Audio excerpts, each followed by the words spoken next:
29 मार्च को शनि महाराज जो हैं वो मीन राशि में गोचर करने जा रहे हैं और उसी समय से मेष राशि की शनि की साढ़ेसाती शुरू हो जाएगी। जो शनि की साढ़ेसाती होती है उसके 3 पहर होते हैं, 2.5 साल, 2.5 साल और 2.5 साल। पहले 2.5 साल को हम ढैया कहते हैं, अगले 2.5 साल को हम शनि की साढ़ेसाती कहते हैं और उसके अगले 2.5 साल को फिर से ढैया कहते हैं। नमस्कार, मैं आतुषी बाली आप सभी का इस प्रोग्राम में बहुत बहुत स्वागत करती हूं। आज हम बात करने जा रहे हैं मेष राशि में शनि की साढ़ेसाती के क्या प्रभाव दिखेंगे हमें और हमें किस तरीके से अपने आप को सतर्क रखना है।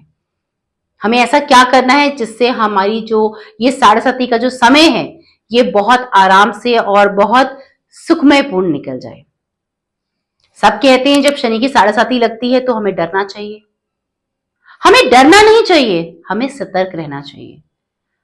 हमें समय समय पे उपाय करते रहने चाहिए, हमें समय समय में पूजा पाठ अनुष्ठान करते रहने चाहिए ताकि जो ये पीरियड है 7.5 साल का जो पीरियड है ये हमारा आराम से निकल जाए।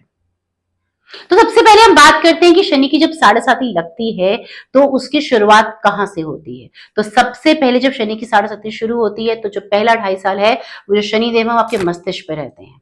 तो सबसे पहले जब आपके मस्तिष्क पे आके बैठते हैं तो आपका जो एक सोचने का नजरिया होता है वो बिल्कुल बदल जाता है।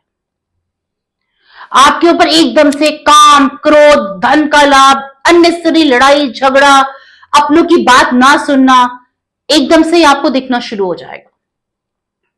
आपके अपने आपके लिए अच्छा बोल रहे होंगे लेकिन आपको लगेगा कि नहीं ये तो मेरे दुश्मन है।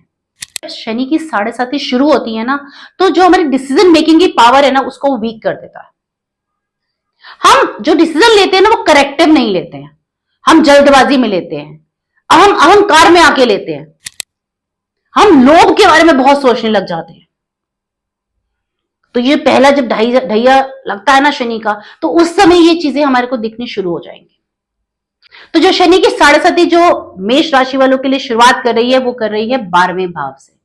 मतलब शनि देव जो है वो द्वादश में आके विराजमान है और द्वादश होता है धन व्यय का घर। और जिस भी स्थान पे शनि देव आके बैठते हैं ना उसको वो डबल कर देते हैं, मतलब आपके खर्चे को डबल कर देंगे। तो जितना खर्चा आप कर रहे हो अननेसेसरी आपसे खर्चे करवाएंगे। आपको लगेगा मुझे यहां पैसा नहीं भी खर्चना चाहिए तब भी आप खर्च दोगे और आप सोचोगे नहीं।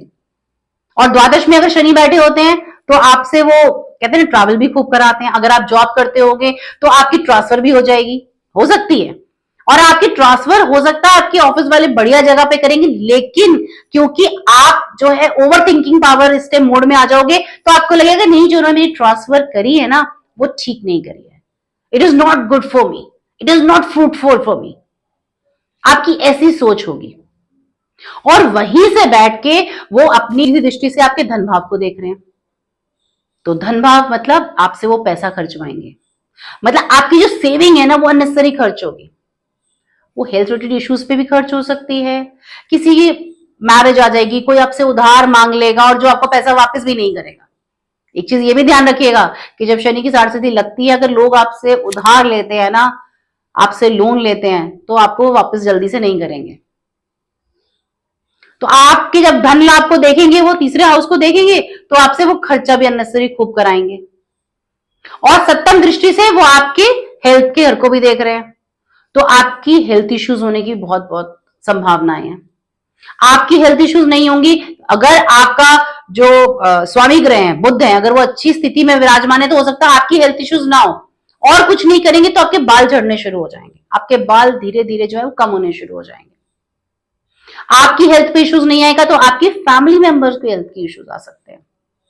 और वहीं से दसम दृष्टि से वो आपके भाग्य के स्थान को देख रहे हैं। तो शनिदेव कर्म कराते हैं, हम सबको मालूम है शनि जो है वो कर्म फलदायक है, खूब कर्म कराएंगे लेकिन आपको फलित नहीं होगा पहले 2.5 साल। क्यों? क्योंकि वो आपके भाग्य के स्थान को भी पीड़ित कर रहे हैं। तो अगर आप मेष राशि वाले हैं तो आप इस चीज का विशेष ध्यान रखिएगा। और अगर आप मेष राशि वाले नहीं हैं और आप किसी को जानते हैं जिसकी मेष राशि है उसे वीडियो जरूर शेयर करें, उनकी सहायता करें और हमारे चैनल को सब्सक्राइब करना ना भूलें। नमस्कार, हर हर महादेव।